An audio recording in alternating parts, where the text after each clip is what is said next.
তারেক জিয়ার কাছে আমার এটা আগেরও নোটিশ দেওয়া আছে, নির্ধারিত কাজ করে দিব। এটা আমার পরিকল্পনা, আমি লাস্ট ল্যাংটার পরিকল্পনা, আমি লাস্ট পাগলের পরিকল্পনা, ওইটা কিন্তু বন্ধ করতে পারবে না। রোজ কেয়ামত পর্যন্ত এই এই দুনিয়া থাকাকালীন পর্যন্ত এটা চলতে থাকবে। এটা নির্ধারিত কাজ করে দিব।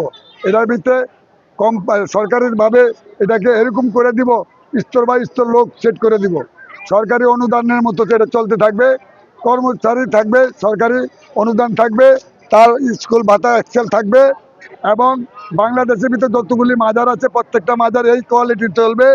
কোনো দাবিদারি থাকবে না, কোনো মালিক থাকবে না, কোনো মালিকের আন্ডারে থাকবে না, কোনো মালিক যে কইতে না পারে যে এটা আমার, এরকম পদ্ধতি করে দিব। আর তারেক জিয়ার কাছে আমার এটা আগেরও নোটিশ দেওয়া আছে, আবার এখন নতুন করে নোটিশ দেওয়া হয়েছে।